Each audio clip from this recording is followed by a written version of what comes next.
Good morning. Um, Back in Job, still yet. We're going to read chapters 35 through 37 this morning.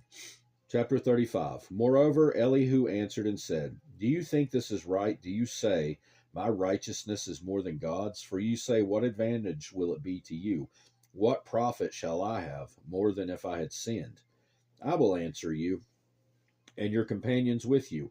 Look to the heavens and see, and behold the clouds, they are higher than you. If you sin, how do you accomplish against what do you accomplish against him?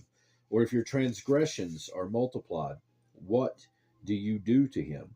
If you are righteous, what do you give him? Or what does he receive from your hand?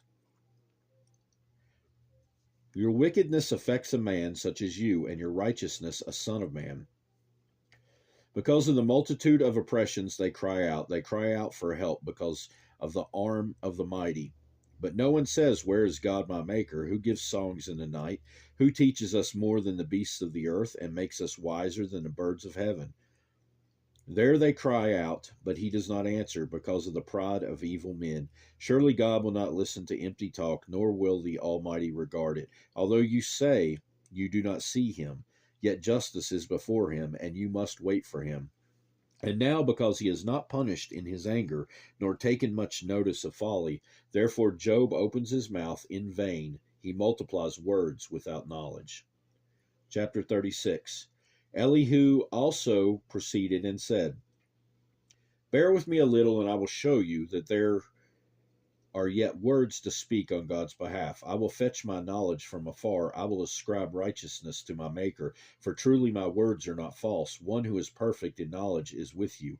Behold, God is mighty, but despises no one. He is mighty in strength of understanding. He does not preserve the life of the wicked, but gives justice to the oppressed. He does not withdraw his eyes from the righteous, but they are on the throne with kings. For he has seated them forever, and they are exalted. And if they are found in fetters, held in the cords of affliction, then he tells them their work and their transgressions, that they have acted defiantly. He also opens their ear to instruction and commands that they turn from iniquity. If they obey and serve him, they shall spend their days in prosperity and their years in pleasures. But if they do not obey, they shall perish by the sword, and they shall die without knowledge. But the hypocrites in heart store up wrath. They do not cry for help when he binds them. They die in youth, and their life ends among the perverted persons. He delivers the poor in their affliction and opens their ears in oppression. Indeed, he would have brought you out of dire distress into a broad place where there is no restraint, and what is set on your table would be full of richness. But you are filled with the judgment due to the wicked. Judgment and justice take hold of you because there is wrath. Beware lest he take you away with one blow. For a large ransom would not help you avoid it. Will your riches or all the mighty forces keep you from distress? Do not desire the night when people are cut off in their place. Take heed, do not turn to iniquity, for you have chosen this rather than affliction. Behold, God is exalted by his power. Who teaches like him? Who has assigned him his ways, or who has said, You have done wrong? Remember to magnify his work, of which men have sung. Everyone has seen it.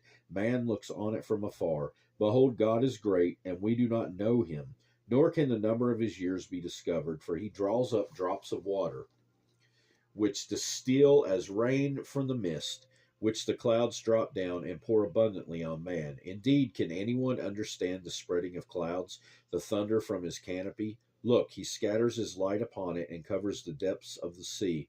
For by these he judges the peoples. He gives food in abundance. He covers his hands with lightning and commands it to strike. His thunder declares it, the cattle also, concerning the rising storm. Chapter 37. At this also my heart trembles and leaps from its place.